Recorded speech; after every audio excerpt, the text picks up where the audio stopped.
Well, hello there, everybody. My name is Michael Osinski. And I am Tyler Esselman. And you are listening to This One Goes to 11. This One Goes to 11. It's our podcast where we invite someone into our virtual living room once a week to make their case for what they believe is a perfect album. So perfect, in fact, that 10 out of 10 just is not good enough. Hey, Michael, I was wondering, if you were going to get a tattoo with your mom, what tattoo would you get? Okay, wait. When you say with my mom, like we'd both get You're getting the same thing? tattoo. Yep, you're getting the same tattoo. Oh, I mean, I feel like it would have to be something Irish. I feel like I mean, I don't know, like a 4-leaf clover, or maybe something involving my grandfather. Oh yeah, my sister got, I believe she has a tattoo of like an anchor because he was in the Navy. I feel like it would have to be something like familiar, and it would have to be small too, like very small. But I think that would be it, because I don't think. Yeah, I think that's as much overlap as I think there would be between my mom and I getting a tattoo. What about you, Tyler? You are tattoo-less. You have not gotten one yet. What are you going to get? It's just vast tracts of land on my back and in my body. So much real estate. So much real estate. I think Julie and I got to go big. I think we got to, like, it's got to be like Carole King, like wailing on the piano, just on all across my back, and same for my mom. So She doesn't know that we're doing this yet, but I think we have to, right? Go big or go home. I mean, that's a lot. That's a bit like full color, or like no. Shades of black. Shades of black, gray. I think. Okay. Yeah. All right. That's gonna be expensive too, sir. I'm just gonna start saving up now. So, Mom, there you go. Get ready. Speaking of tattoos, our guest this week has quite the collection of tattoos, and he's got quite the collection of great ideas too, doesn't he, Michael? Who are we talking to? He sure does. We're talking to Ethan Shantie. Ethan Shantie. Ethan Shantie is a writer, musician, and visual artist from Potsdam, New York. With his punk band Sunflower, he has released 3 full-length albums and several EPs, most recently All These Darlings and Now Me, and Come What May through Dark Trail Records in San Francisco, California. As a poet, he has released 2 chapbooks and 1 full-length collection, including We Meet by Accident, published via Ghost City Press in Syracuse. His writing has also appeared in Glint Literary Magazine and New York Makers, formerly New York States of Mind. For North Country Public Radio in Canton, he is the host and producer of The Howl podcast, a program that showcases stories told live on stages in northern New York. He lives in Potsdam with his partner Aaron and their cat Ripley. He's a great guy. Yeah, and like, dear listeners, perfect radio voice. Oh yeah. Like, I mean, like, it's like, I don't want to say it's like butter, but it's like, it's, you know. Yeah, it's like high quality, like the Irish butter, you know, yeah. Like the Kerrygold. None of this margarine shit, you know. This is the real deal. The real, straight from the cow into the churner. I meant to ask him also if his cat was named after Sigourney Weaver in Alien, one of my favorite movies. It probably is, right, Ripley? I mean, I would assume. We had a great time talking to him. He was a stranger to us, referred, part of the North Country Public Radio family, much like our old friend from last season or a couple seasons ago. Again, time means nothing. Sarah Scafidi McGuire, and I think you all are really going to enjoy this one, in a very, very interesting album, wouldn't you say? I would, but enough of what we have to say. Let's hear what he has to say. Let's shall.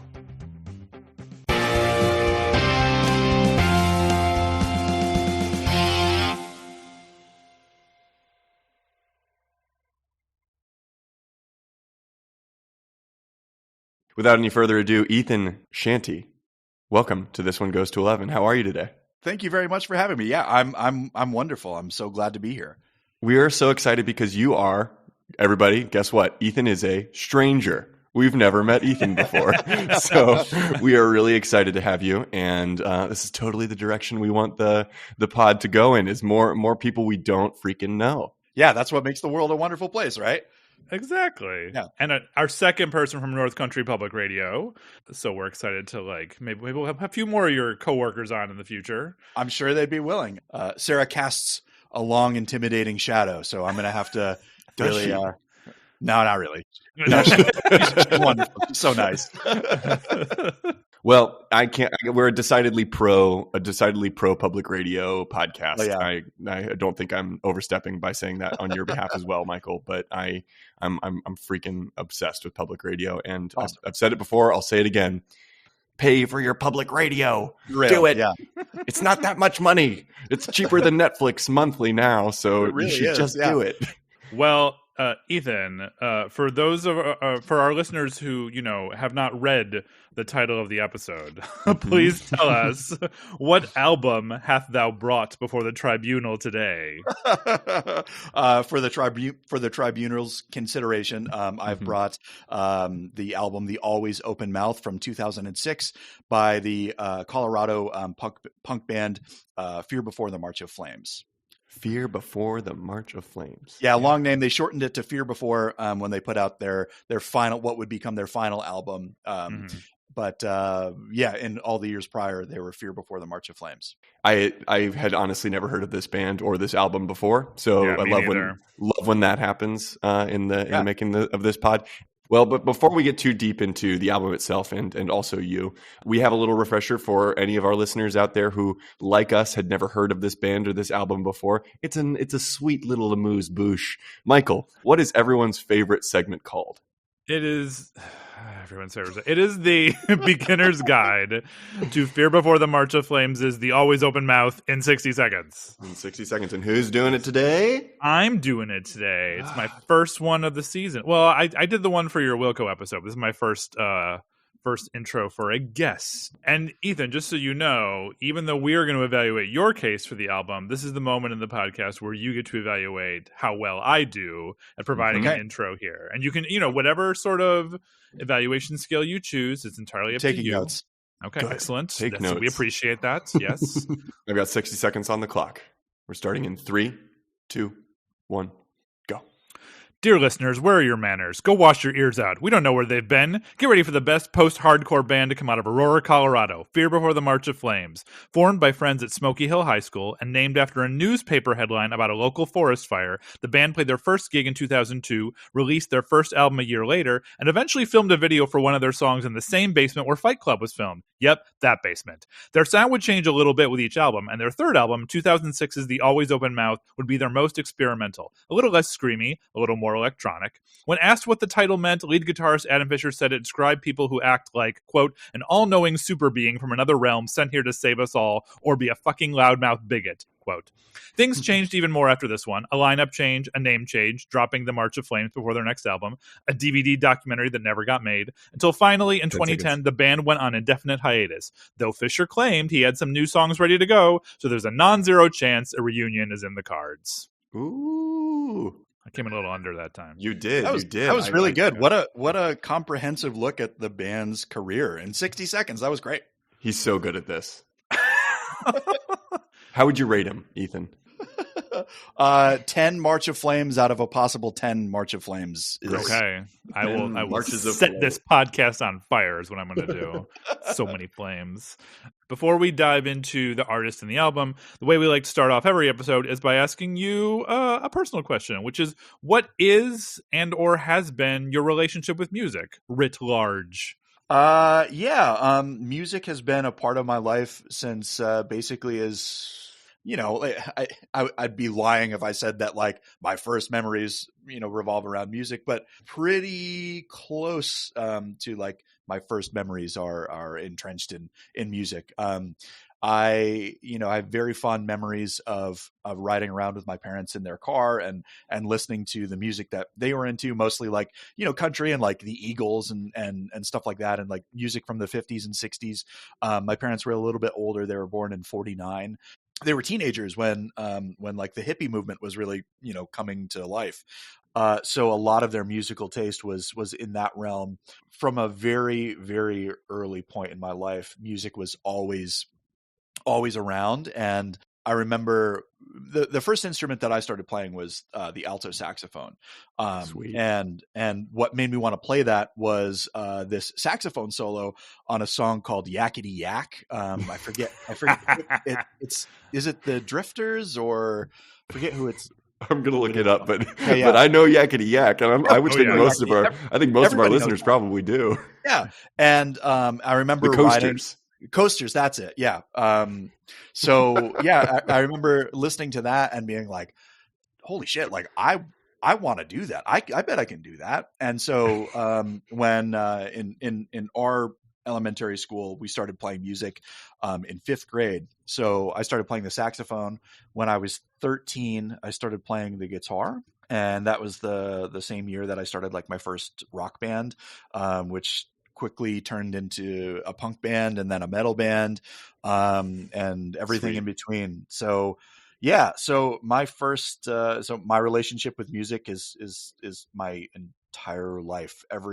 Most of the things that I've done, most of the friends that I have, my relationships, romantic and otherwise, are as a result of playing music in this community and in the New England area. My partner of 10 years, Aaron, and I met at a show that I was playing in a house. Most of my most of my close personal friends I've made as a result of this band that I've been in for 13 years, or bands before that. You know, it's a weird thing to say that like music is my life, because there's so much else that's not music that has informed like my personality and again my relationships.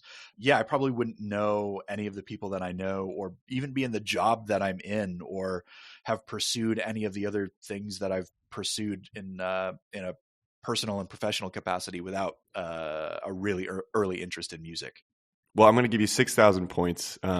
6,000 points for yakety yak being the inciting incident of your musical life, and I don't think that's wrong. I feel like that is like it's such a weird and funny song that like it is kind of intoxicating. Even just thinking about it right now, I can hear it. I think you make a good point about this thing that sounds kind of funny to say, that how important music is to your life, and the question is sort of by design meant to kind of elicit that feeling in our guests. But I think the funny thing is that I have encountered people in my life who I don't understand at all, who are like, I don't really care about music, or it's there. And so I always kind of take for granted that I'm obsessed with it, and most of the people that I care about are obsessed with it too. But it's crazy to think there are those people out there who just don't give a shit about music. Yeah. And I had a boss at a radio station, and I got along with him very well. And no disrespect at all, but he was a program director at the radio station. And I asked him one day, like, what music do you like? You know, like he's a morning show DJ, and so he's playing pop music all the time. And he's just like, yeah, I don't really listen to music at home. And it's just like, how like I understand, like if it's your job, you know, you want to go home and get some distance from it, maybe, but it's such a part of like the building block of our friendships and our culture, and to not have like a real intimate personal connection with it is so alien and foreign to me. Yeah. I'm 3,000 more points for that idea being alien and foreign. I guess I could see like if I got to work for a radio station, if I wanted to keep my work life separate from my own personal musical preferences, I would maybe work for like a country music radio station, just because I don't listen to country music that much. So that way, like I'm separating I got a question for you later about genre, and we are very suspicious of genres around here. But I think rightfully so. Yeah, but I think that like maybe that would work. But yeah, why if you don't if music is not in some way a part of your life, I don't know how to relate to you. Yeah, and I you know, it's funny you say that, because I did at that time work for a country station before I came to the public radio station here. My career was as a country music DJ, and the thing is, like, you know, we were playing like top 40 country, like Kenny Chesney, Brad Paisley. Exactly. Yep. Like Jason Aldean and stuff like that. Yeah. And I never liked that stuff. And as I said at the beginning, like, no shade, no disrespect to people who like that kind of music. It's just not for me. It was always funny to me that that my career ended up being playing a kind of music for other people that I had no connection with at all. But, you know, at the same time, like, it gave me the ability to to kind of like showcase some musicians who I liked. I always really liked Johnny Cash, obviously. I always really liked the music of Garth Brooks. I always liked the music of Dwight Yoakam. Yes. Part of that is because like he kind of came up playing mixed bills where he's playing with like underground punk bands, just because like he played this like weird rockabilly kind of stuff. Anytime I told someone that I work for a country radio station, they were like, "But you don't like country music. You play like this loud punk stuff." It's like, yeah, but like I had to pay the bills, and it's still a fun job, Yeah. Have you ever been put in a situation where you were having to play music that didn't necessarily jive with your sort of musical identity or taste? Like, have you been in bands where you were playing a genre, quote unquote, genre of music that didn't feel right? No. I've been playing music in bands since I was 13, 14. So, over 20 years. And then in that whole time, I've never been particularly interested in like making money doing it, because it's just what I do for fun. Sure. So like, I never like joined like a bar band or a cover band or anything like that. Man, there's probably tons of session musicians out there who are just so good, and then they get into a situation where they're playing in some band that they just don't really care about, or they, they don't believe in the music really, but it's such a good gig and such a consistent gig that they have to take it, or they feel really compelled to. And don't get me wrong, like especially like in the last like 5 years, I've thought, it would be really fun and a good way to blow off some steam to be in like a cover band where you don't have to like think about it too much. Me and the guitarist of my band Carter have talked often in varying degrees of seriousness about starting a Creedence Clearwater cover band, because they're my all-time favorite band. Oh, you get 1,000,000 points for that. Oh, thank you. It'd be cool to like be in a band like that and make $100 in a weekend or something. But my time is like everyone's is very limited, and sometimes even the prospect of like having a second band is overwhelming. And just the idea of it, Let's move on to Fear Before. Sure. Do you remember specifically discovering this album? Do you remember the moment? What are your memories of first establishing a relationship with this band and this album? The memory of discovering this band is a little fuzzy, because it's just a band that was sort of like one of many bands that was a part of like our constant like musical rotation when I was in high school.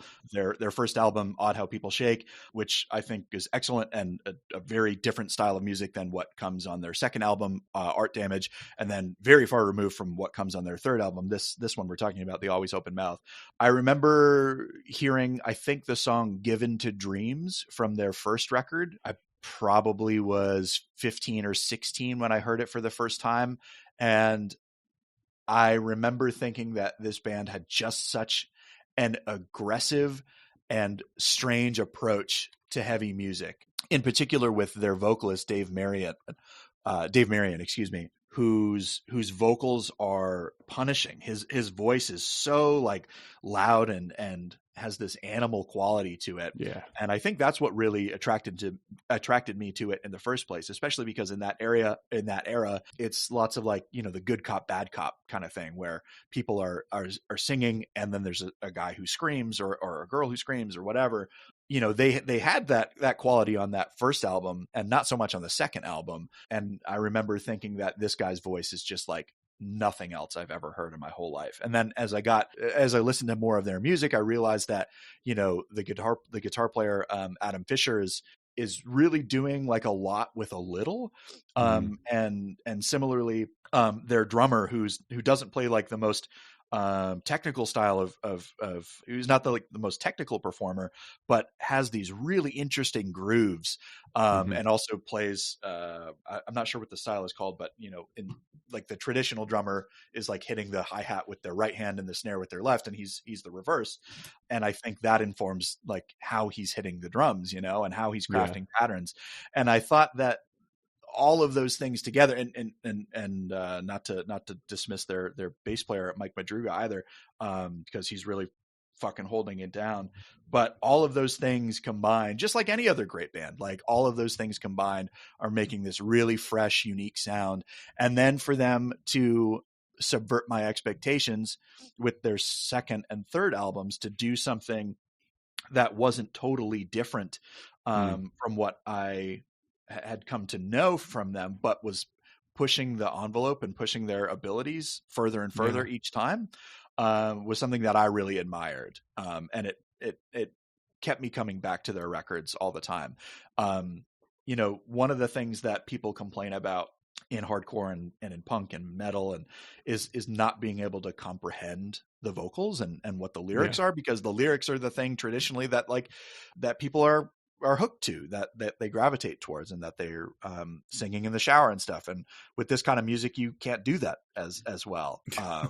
And you know, you can hear like a pattern perhaps and not necessarily understand what all the words are. And with his vocals, especially on that first record, you're really lucky to like be able to suss out even a couple of words. And so like having to go to the lyric sheet and figure out what he's saying, and then realizing there that not everything that's on the lyric sheet actually makes it into the performance. And so it was this really interesting discovery for me that your intention as a vocalist or a lyricist can be different than, you know, what the actual product is, you know? I'll admit, I mean, so you've been describing it. I mean, you've thrown around the word punk, you've thrown around the word hardcore at some point. Like I've alluded to, we are kind of suspicious of genre around here. But I mean, as I listened to this, I tried to figure out, like, you know, if I were working at a record store, you know, assuming the record store still existed, if I were to do that, like, where would we put this? And also, I'm just going to come right out here and admit, I still don't quite know what hardcore means. But I will say that, like, when I first started listening to this album, I'm like, oh, it's like death metal. Well, actually, no. On the first song, I was like, oh, it's kind of industrial. It's giving me like Nine Inch Nails, The Fragile. And then suddenly it's death metal. Yeah. And then it just keeps changing over time. So, I mean, I guess if you had to be reductive, where would you place this, their music, specifically this album, I guess? Yeah, it would be really difficult for me to do that. I'm not necessarily like suspicious of genre, but I don't really think about it either. For me, like most heavy music, most music that's not necessarily like commercially friendly, just all falls under the same umbrella of punk. And I found that to be a much easier way to like live my life. Like because like, you know, what's it really matter? I think you can, punk and hardcore are like kind of interchangeable for me, and metal not so much, because I think that there are some like distinctions as far as like your ethos. But otherwise, I think generally like bands who mostly operate independently and are making music that primarily appeals to them, you know, does no harm and brings good into the world and is of and about their community, all just falls under the punk banner.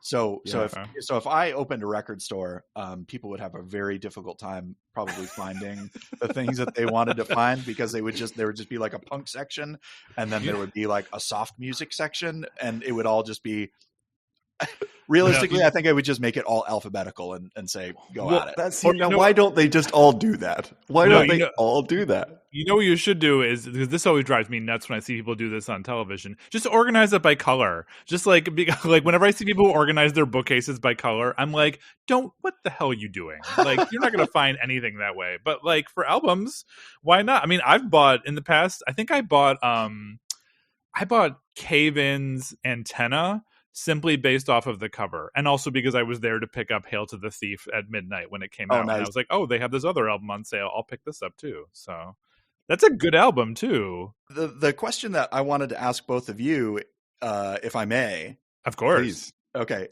is, you know, you said that you're coming to this album with fresh ears, and so I guess I'm wondering what, if any, your relationship is with heavy music. You want to go first, Michael? I will. I mean, I listen to a lot of heavy music, but I wouldn't say it's this kind of heavy music, because I'm a Pearl Jam and Nine Inch Nails guy. Okay. Which I think, you know, earlier Pearl Jam did get heavy at times, but it's still kind of melodic. But I mean, I'm a Nine Inch Nails guy. I listen to Mars Volta.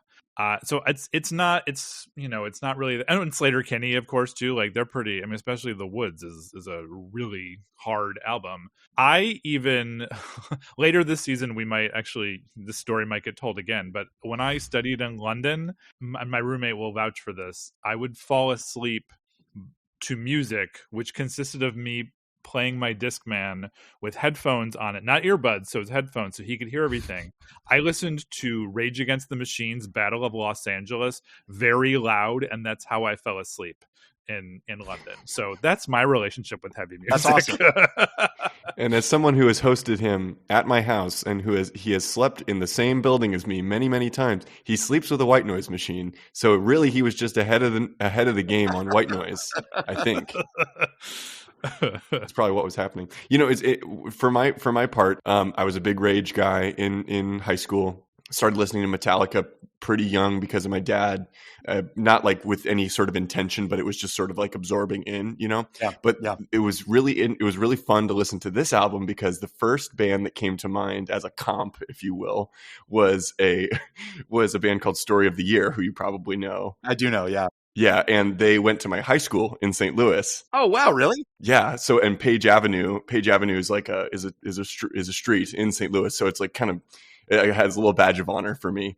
And they did, if there was any sort of like connection that I made with this album, it was to Story of the Year in terms of the kind of impact of things. And if we're talking about like kind of where hardcore sits in my understanding of it as a genre, I kind of think of it as like a more athletic version of metal, or like a more athletic, if that makes sense, if that word kind of tracks to you guys, because there's this sort of motion to an album like this, or albums like Story of the Year had. A lot of emo albums kind of had this sort of athleticism to this sort of like motion and an underlying momentum that I didn't hear in sort of more quote unquote traditional metal albums. So when we talk about going into hardcore and post-hardcore, those are sort of the signposts that I was looking for.